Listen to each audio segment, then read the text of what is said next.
הזמן בכלל. עכשיו, ורק עכשיו. חייגו חינם, כוכבית. מבצעת גמר המלאי. בר המפרסם, מאת גולן נוחיין. סליחה גולן.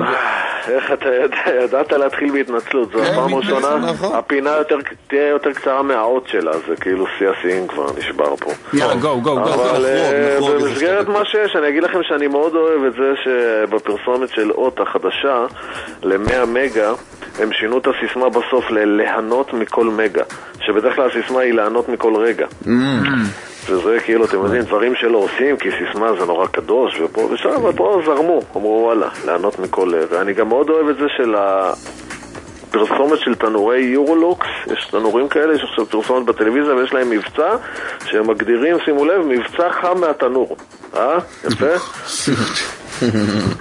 בשבוע שעבר דיברנו על הפרסומת של סלקום, עם שתי ההפגנות, אחת למען ביטחון, השנייה למען שלום. אתה אמרת, טל, אני מצטט, שאלה שני הנושאים בגלל שלא היה להם ביצים לעשות הפגנות בין ימין לשמאל, ערבים, יהודים וכו'. במשרד הפרסום גיטם נמסרה התגובה הבאה, שימו לב. הסיבה לכך שהנושאים בהפגנה הם שלום וביטחון נעוצה בכך שהרשות השנייה לא מאשרת להעביר מסרים פוליטיים בפרסומות, ולא בגלל שאין ללקוח ביצים. מסר של כן לשלום לא נחשב פוליטי. אבל למה שלום וביטחון הם שני מסרים משני צידי המטרס? אינם פוליטיים. זה שני ערכים חיוביים. שלום וביטחון, שניהם דברים שכולם רוצים. אבל שמציב אותם כאחד נגד השני. זה סתם, לקחו שני ערכים שכאילו אישרו להם ועשו מהם זה מאוד בעייתי להגיד שיש מחנה שלום ומחנה ביטחון. זה דבר, מסר מאוד מאוד בעייתי. אני חושב שבדיוק, הם באו כאילו לברך ויצאו מקללים, במקום להתעמת עם הדברים כפי שהם, גרמו לשלום וביטחון להיראות מנוגדים. מנוגדים זה לזה, בדיוק. יש עכשיו פרסומת שבה מראים בחור צעיר עם שפם דק, מביט למצלמה, והשפם שלו זז ונע לצלילי מוזיקה קלאסית. האם ראיתם את זה? זה נחמד. נפתח את המצלמה ורואים שהוא עומד עם אשתו והבת שלו שגם מחזיקה בובה, ולכולם יש שפם כזה דק דק דק, וכל זה פרסומת לתערוכת הענק של דלי שהגיעה לחיפה. ואני מאוד מעריך את זה שהשקיעו ברעיון ו-15 שניות של קריאיטיב לפני שהגיעו לעניין עצמו, במיוחד שמדובר בתערוכה.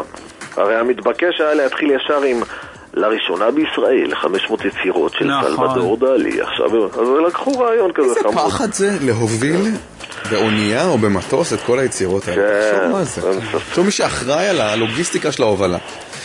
בוא נדבר רגע, לא דיברנו. ב10 שניות האחרונות אני חייב להגיד שאני לא אוהב ולא מבין למה הקריין אומר דלי ולא דלי. אולי צריך להגיד דלי. אולי צריך להגיד דלי. מה זה צריך להגיד? כולם אומרים דלי, סלבדור דלי. אז לחנך את הטעות של ההמונים זה דבר חשוב. אבל זה שם, זה לא מילה בעברית. לא גולן, אולי, תקשיב רגע. אבל אתה גם לא אומר שייקספיר. אני למדתי את תולדות האמנות מכיתה ט' וכולל בבצלאל, ושמעתי את השם הזה דלי מכל המורות. יכול להיות, אז תקשיב רגע.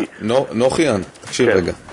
יכול להיות שבישראל הטעות, אני באמת לא יודע, אני מודה שגם אני לא יודע אם צריך לומר דלי או דלי.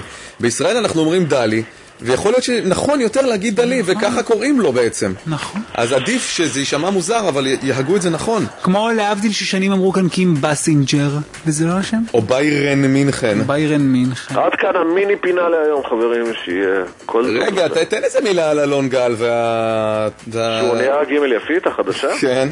אני חושב שסחטן, כאילו, באדם הוא צבר לעצמו כזה הרבה אמינות, והוא האיש שיודע איפה... אבל השאלה אם עכשיו במבט לאחור, כשהוא מפרסם דברים גדולים כקטנים, כאילו בר מים לצד רהיטי דובלה או משהו, זה דובלה באייס, כן. האם האמינות שלו, אתה יודע, כיועץ לכלכלת המשפחה והתנהלות נכונה, היא לא נפגעת ברגע הוא נקנה, אתה יודע, על ידי... שהוא נהיה בעצם... מפרסם, כל מפרסם. עוד פעם, אז זה הסיכון שהוא לוקח. אני לא יודע אם תהיה עוד תוכנית עכשיו. זה כבר בעייתי. הוא לקח לעצמו את הסיכון שרגע, אם אני עכשיו הולך לפרסומות, יכול להיות שתוכניות כבר לא יהיו. אבל אין ספק שכאילו מה שהוא משדר זה אמין נורא, הוא יודע איפה לחסוך, הוא יודע איפה זה, מה לקנות וכו'. טוב, שיהיה בהצלחה. מעניין אותי מאוד מה גימל יפית חושבת על המהלך של אלון גל. היא מתה עליו, כיף לה עם זה. מפרגנת. קמה כל בוקר ואומרת תודה. תודה אלון גל. טוב, גולן, תודה. שיהיה אחלה יום. יאללה ביי, גולן.